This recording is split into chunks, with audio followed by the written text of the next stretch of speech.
I'm the Rap Critic, and this was a request by Kirk McIntosh. And if you'd like to make a request or see videos early, go to my Patreon for more info. Now, this week, the patron asked me to review something by Yelawolf, and, well, that's all he said. So I guess I could find a deep cut that's probably more informative of who he is as an artist, or I could just do the one with Eminem in it. So this is Best Friend, a collab with Yelawolf and Eminem, the man who signed him. And if we know anything about Eminem and his brand, it's, well... One shot, two shots, somebody's licking shotgun. Add an AK-47, a revolver, a 9. Die nameless, bitch! Die nameless! Pretty gun-friendly, to say the least. Lots of his and his record label's music over the years has revolved pretty regularly around guns and shooting people, even making songs dedicated to their favorite weapons. But I don't go nowhere without my pistol. Nigga, my buddy, you can run for your life when I stick him out the window. So, when I see the redneck protege of Eminem has a song called Best Friend, I can safely assume the song's probably not going to be about a relationship with, like, an actual person. But if you spit on my fucking grave and wish me heaven, I wish you well, I'ma send you straight up to my best friend. Yup, just like I thought. Yet another song about Father, Son, and Holy Spirit, I hold you nearest.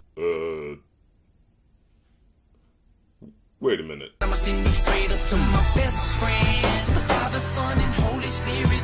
Is this song about God? Best friend.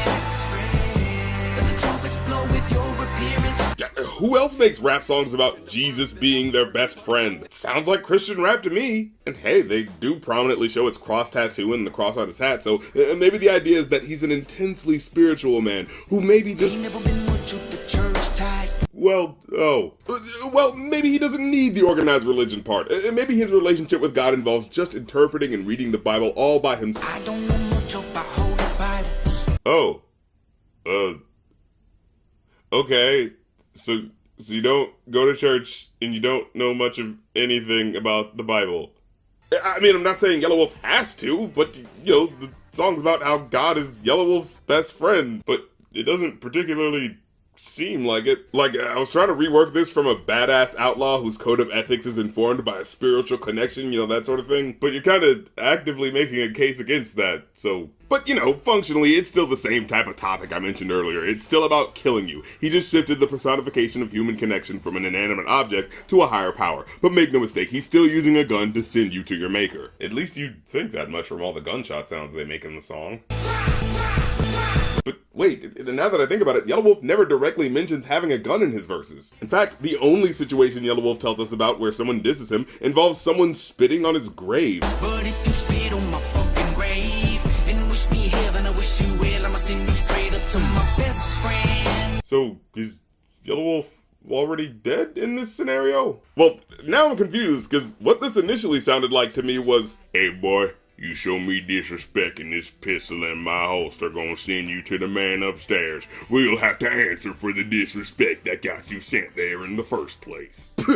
But instead, it sounds more like you saying, in the event that you desecrate my grave, you better watch your back, cause... I mean, I won't be able to, like, directly do anything, but you still better watch out, because I've got a deep friendship and spiritual connection to the universe's supreme creator! But, like, at the same time, I'm not, like, actually sure I really believe in him, but, like, you know. Like, Yelawolf wants to create this contemplative song about being doubtful of God's existence, but at the same time, I'm supposed to feel threatened, because if I piss you off, I'll have to confront an ultimate punisher that you're not even sure is real?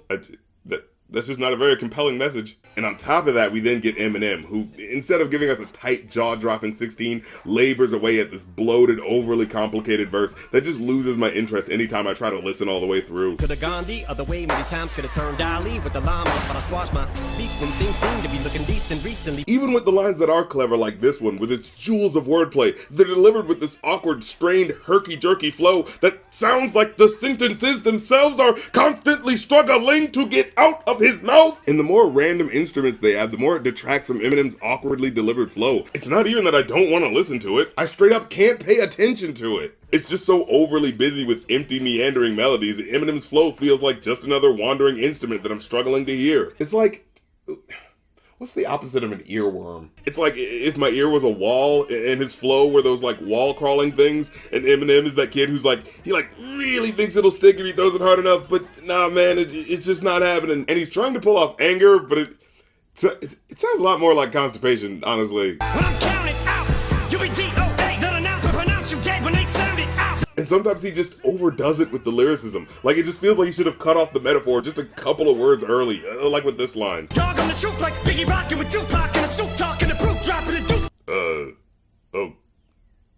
Okay. I get why Biggie and Tupac are the truth, but why is it important to the metaphor that Biggie and Tupac are talking to your dead friend while he's taking a shit? Was that essential to the equation there? Is the truth of your statement multiplied to the third power if you swear on your dead friends while they happen to be taking a ghost shit? Like, what is the logic of what you're talking about here, man? But I will say I do like Eminem ends his verse. Whereas Yelawolf is talking about fearing the wrath of a vengeful god that he's not sure he believes in. Eminem has a bit of a misdirect, actually talking about a close friend who died, who apparently is so close to him, he handles the unfinished business of his living friends. You'll be waiting at the gate when you get sprayed up, sitting you home straight up to deal with my best friend. Not only are you gonna get killed by me, you're gonna be confronted in the afterlife by my best friend, and he's gonna kick your ass for all of eternity, or at least until he gets bored. Well, overall, I'd give this a 1 out of 5. Yelawolf's premise behind the song starts off kinda clever until you actually start to think about it. And I could actually say the same thing for Eminem's verse now that I think about it. Like, the idea that they're talking about God instead of a gun is interesting, but it's just clumsily handled, and it makes it hard to sympathize or even understand what he's talking about. Altogether, it's just a mess. The metaphors and concepts are at the same time overcooked yet unfinished. It's basically the musical equivalent of an unevenly heated Hot Pocket. And that's the episode. If you want to hear some of the songs I am into, though, check out my digital radio show by getting the Stationhead app and searching Rap Critic, one word. Oh, and of course, please like, comment, subscribe, check out my Rap Critic merch on Teespring, my Ko-fi for one-time donations, my Patreon if you want to make requests and peep what I'm doing behind the scenes. And until next time, I'm the Rap Critic. You don't have to like my opinion, but I don't have to like your song.